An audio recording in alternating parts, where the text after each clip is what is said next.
Assalaamu calaykum waraxmatullaahi tacaalaa wabarakaatu. Maanta waxaan doonayaa inaan idin tusiyo qaabkii aad u diri lahayd email. Qaabka aad u diri lahayd ayaan ku tusinaya adigoo isticmaalayo telefoonkaada. Haddaba aan aragno sida loo diro email. Waxaad aadaysaa emailkaada meesha uu ku qoran yahay Gmail. Haddii aad leedahay Gmailkaad aadaysaa.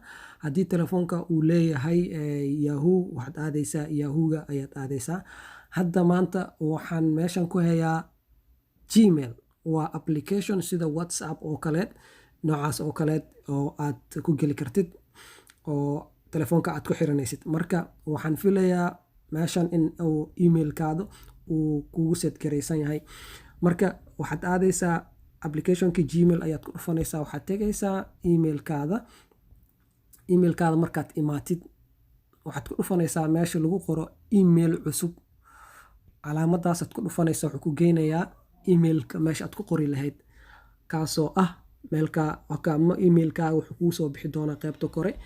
Tu'daas waxaad ku qoraysaa emailka qofka aad u diri rabto, magaciisa ma ahan emailkiisa ayaad meesha ku qoraysaa. Waxaan doonayaa inaan email u diro telefoonkeyga kali emailkiisa.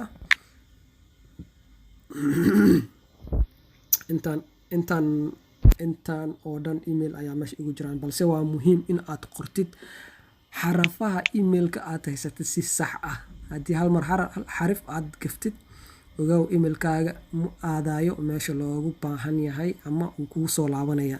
Marka waa muhiim in aad u qortid sida saxda ah, aad iska eegtid, iska check garaysid inuu sax yahay. Aan qoro haddaba emailka marka halkan ayaa inoo maraysay. Waxaan u dirayaa emailka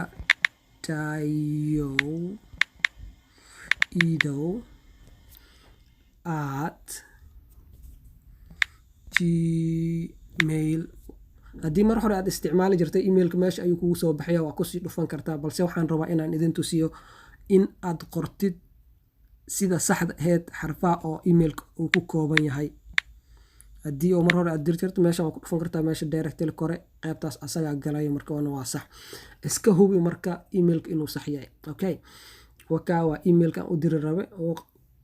meeshan waxaad ku qoraysaa qaybta subjectiga, ciwaanka aad u diri rabtid ama wixii aad diri rabtid. haddii uu salaan uu yahay, ama haddii codsi uu yahay, haddii oo calaacal uu yahay, haddii jecel uu yahay, halkaas ayaad ku qoraysaa. Marka haddaba aan dhahno waxaan salaan u diri hayaa qof ayaan salaan u diri hayaa. aan dhaho salaan.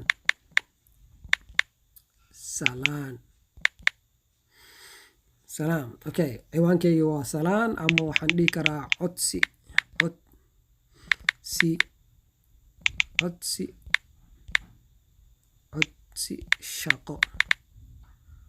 shaqo. ciwaankeyga waa sidaa. ama waxaan dhihi karaa cabasho ijaar. meeshan waxaad ku qoraysaa macnaha wixii aad ka hadlayso, wixii uu ka kooban yahay. haddii salaan uu yahay, haddii cabasho uu yahay. cabasho ijaar aan dhaho. halkaa hore ayaad messagekaada ama wixii aad cabashadaada ay tahay aad u diri doontaa. waxaad leedahay assalaamu calaykum Axmed, waxaan filayaa in aad iga aqbali doonto cabashadayda. aan iraahdo waxaa kuu soo diray Xuseen. Xuseen aan kuu soo diray. mahadsanid Xuseen. marka cabashadaada waad dhammaysatay, wixii aad rabto waa aad qortay. markaas waxaad kusii dhammaystirtay mahadsanid oo mahad celisay qofka oo emailka kuu soo dirayna magaciisa meeshaad ku qoraysaa, cabasho waa Xuseen. emailka waa diyaar. marar ayaa waxaad u baahnaan doontaa in aad wax kusii lifaaqdid ama aad kusii dhejisid ama wax la dirtid, document ahaado ama cabashada resiidka ahaado ama haddii oo aad codsi aad diraysa ahaado cv-gaad ama resume-kaada ahaado ama haddii lagu dhahay shahaadooyinkaaga soo dir, waxaad yeelaysaa marka halkaa waxaa ku qoran calaamad oo saas u wareegsan meesha fallaarta meesha ka hor. meeshaan kore waxaad ku aragtaanba meesha gees 3 dhibacood fallaar iyo calaamad kale oo fiilo wareegsan oo kaleet ah. meeshaad ayaad kusii dhufanaysaa, marka meesha fiilada wareegsan ayaad ku dhufanaysaa si aad ugu dhejiso waxa aad doonaysid ama ugu dartid cv-gaada ama aad ugu dartid maxaa lahaye rasiidkaaga ama sawirka aad doonayso qofka aad u diri rabto ama gacalisada ahaato ama walaalka ahaado. meesha waxaad leedahay attach file attach file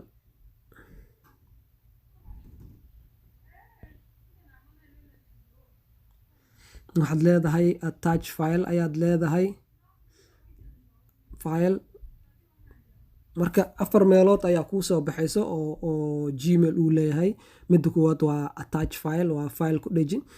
insert from d drive waxaa lagu wadaa marka waa drive waa storage, waa meel oo failal iyo waxyaalo lagu keedsado haddii oo alaabta aad soo qaadayso inuu meesha haddii ay kugu keedsan yihiin, ama lacag dir send money, request money ama money lacag codso.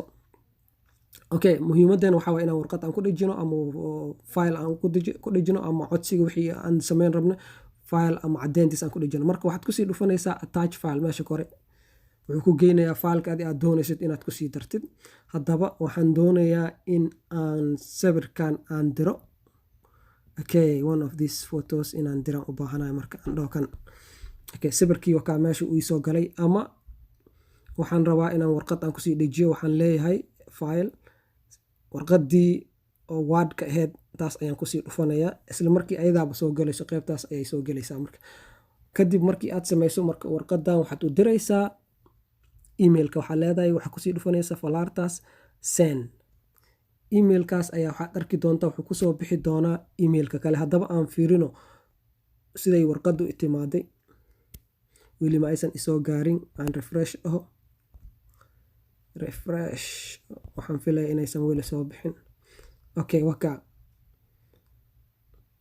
waad aragtaan waxaa meesha ii soo baxay Xuseen Kicheko oo magacayga kale ah iyo wixii aan soo diray cabasho ijaar ah.